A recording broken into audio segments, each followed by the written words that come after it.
The Ministry of Health, through the National AIDS Secretariat, holds a press conference ahead of the 2022 World AIDS Day.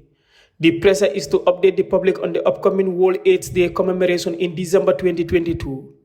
Founded in 1988, World AIDS Day was the first ever global health day. It is an opportunity for people worldwide to unite in the fight against HIV, to show support for people living with HIV, and to commemorate those who have died from an AIDS-related illness.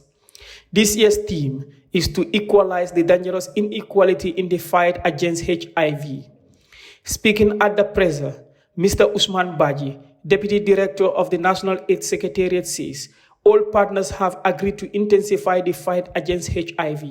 What we need to do to address the inequalities, all partners around the globe, including the UNAIDS, WHO, and other partners, have agreed that we must intensify efforts to increase availability, quality, and suitability of services for HIV treatment, testing, and prevention, so that everyone can be served.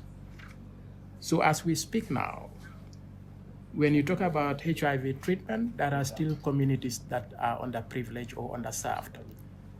So in our national response to HIV and AIDS, and as a country, we are working with partners, including the UN and the civil society organizations, to make sure that treatment services are expanded to the closest point possible so that each and every Gambian is well served. Mrs. Sira Horejandao, UNAIDS Country Director, says the only way to win the fight against HIV is to unite as a people. The other inequality is related to stigma and discriminations against marginalized people.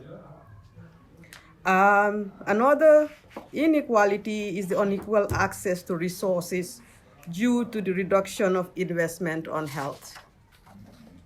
In order to end AIDS as a public health threat by 2030, we must therefore unite and equalize.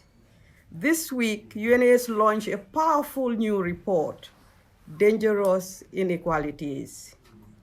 In this report, we call the world's attention to a potential reality that we are not on track to end AIDS by 2030, and the reason is the many inequalities you've heard so far. On World AIDS Day tomorrow, the Gambia will launch this enlightening report.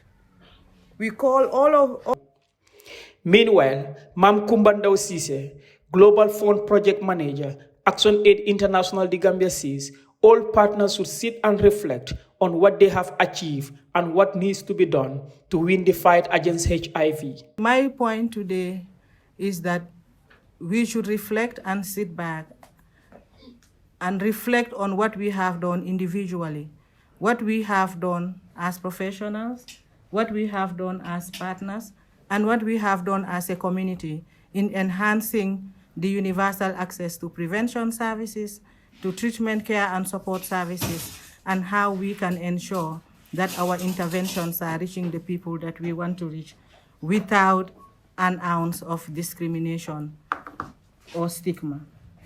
Founded in 1988, World AIDS Day was the first ever international day for global health. Every year, United Nations agencies, governments, and civil society join together to campaign around specific themes related to HIV. Global HIV statistics reveal that globally, 38.4 million people were living with HIV at the end of 2021. An estimated 0.7% of adults aged 15 to 49 years worldwide are living with HIV, although the burden of epidemic continues to vary considerably between countries and regions. Reporting for Kerr, Fatou, I am Landin Cisse.